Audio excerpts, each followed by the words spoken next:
Welcome to care for studies. आज हम कक्षा 9वीं के विज्ञान विषय में कार्यपत्रक 5 पढ़ने वाले हैं। इस कार्यपत्रक में हम वायु प्रदूषण के बारे में पढ़ेंगे। 9वीं कक्षा की छात्रा स्नेहा अपनी माँ से बात कर रही थी कि कैसे उन्होंने लॉकडाउन के दौरान ताजी हवा और साफ आसमान का आनंद लिया है। तो उसकी माँ जो है उसको कहती हैं कि ये जो ताजी हवा और साफ आसमान है उसका कारण था वायु प्रदूषण जो है लॉकडाउन के टाइम पे काफी ज्यादा कम था। स्नेहा को याद था कि कुछ महीने पहले दिल्ली धुंध की चादर में लिपटी थी, कि कुछ महीने पहले जो दिल्ली थी उसके अंदर पूरी जो है धुंध था। वायु प्रदूषण गंभीर चिंता का विषय था। वायु प्रदूषण जो है वो काफी बड़ी समस्या थी। कुछ चीजें जो उसके दिमाग में दौड़ रही थी वो थी, पहला, जब वायु अवांछित पदार्थों से दूषित हो जाती है जो जीवित और निर्जीव दोनों पर हानिकारक प्रभाव डालती है तो इसे वायु प्रदूषण के रूप में जाना जाता है। कि वायु प्रदूषण क्या होता है? जब हमारी हवा जो है, जो वायु है, वो कुछ ऐसे पदार्थ जो हमें नहीं चाहिए होते, जो दोनों ही जीवित और निर्जीव दोनों को नुकसान करती हैं, वो जो हमारी पदार्थ हैं अगर वो हवा में मिल जाए तो उससे वायु प्रदूषण होता है। वायु को दूषित करने वाले पदार्थ वायु प्रदूषक कहलाते हैं और ऐसे पदार्थ जो हमारी हवा को गंदा करते हैं और उसे दूषित करते हैं उसे वायु प्रदूषक जो है कहा जाता है।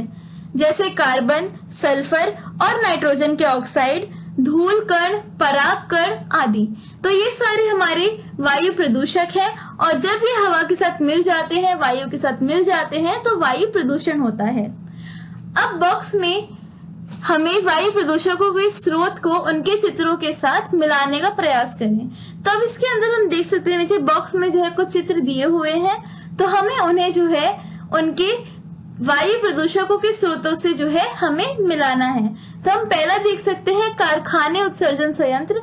तो हम देख सकते हैं कि जो तीसरा चित्र है उसके अंदर कारखाना के अंदर से जो है दूषित हवा निकल रही है जो वायु प्रदूषण फैला रही है। तो इससे हम कह सकते हैं जो पहला है उसका आंसर तीसरा चित्र होगा। दूसरा है ईंधन के रूप में लकड़ी। तो ईंधन के रूप में लकड़ी जो है हम देख सकते हैं कि पहले चित्र में लकड़ी जलाई जा रही है, तो जो इसका आंसर है वो पहला चित्र होगा। फिर तीसरा देखते हैं गोबर के जलते उपले। तो हम देख सकते हैं दूसरे जो चित्र है उसके अंदर गोबर के उपलों को जलाया जा रहा है, तो वो इसका आंसर होगा। लास्ट है वाहन उत्सर्जन। वाहन के अंदर से जो विषैली गैस जो हम देख सकते हैं निकल रही है, तो वाहन उत्सर्जन जो है वो तीसरी पिक्चर में हम देख सकते हैं कि हो रहा है। अब हम पढ़ते हैं स्मॉग के बारे में। तो स्मॉग क्या होता है? यह वातावरण में घने कोहरे जैसी परत होती है, विशेष रूप से सर्दियों के दौरान कोहरे और धुएं से बनी होती है। तो जो हमारा स्मॉग होता है ये हमारे वातावरण में कोहरे के जैसा ही होता है और ज्यादातर ये जो है सर्दियों के दौरान देखा जा सकता है। कोहरे और धुएं को मिलाकर जो है वो हमारा स्मॉग बनता है। अब हमें जो है नीचे 2 चित्र दिए गए हैं और उस चित्र की हमें पहचान करनी है जिसके अंदर हमें कोहरा दिख रहा हो। तो अब हम देख सकते हैं कि जो पहली तस्वीर है उसके अंदर हमें कोहरा दिख रहा है, जबकि जो दूसरी तस्वीर है उसके अंदर कोहरा नहीं है। अब हम इसकी जो क्वेश्चन आंसर से जो हम इसके प्रश्न उत्तर है हम उनको देखते हैं। पहला प्रश्न है वायु प्रदूषण एवं वायु प्रदूषक को परिभाषित कीजिए। तो इसके अंदर हमें बताना है कि वायु प्रदूषण और वायु प्रदूषक क्या होते हैं। तो हम इसका उत्तर देखते हैं। हम पहले देखते हैं वायु प्रदूषण क्या होता है। तो जब वायु अवांछित पदार्थों से दूषित हो जाती है जो जीवित और निर्जीव दोनों पर हानिकारक प्रभाव डालती है तो उसे वायु प्रदूषण कहते हैं। अब हम देखते हैं वायु प्रदूषक क्या होता है। तो वायु को दूषित करने वाले पदार्थ वायु प्रदूषक कहलाते हैं, जैसे कार्बन, सल्फर के ऑक्साइड, धूल के कण आदि। हम अगला प्रश्न देखते हैं जो है वायु प्रदूषण के कारण है। तो इसका उत्तर है पहला कारखाना उत्सर्जन संयंत्र, दूसरा ईंधन के रूप में लकड़ी, तीसरा गोबर के जलते उपले, आखिरी है वाहन उत्सर्जन।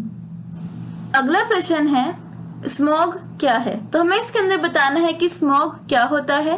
तो यह है वातावरण में घने कोहरे जैसी परत है, सर्दियों के दौरान कोहरे और धुएं से बनी होती है। अगला प्रश्न है वायु प्रदूषण नियंत्रण के लिए कुछ उपाय सुझाइए। आप वायु प्रदूषण नियंत्रण में कैसे योगदान करेंगे?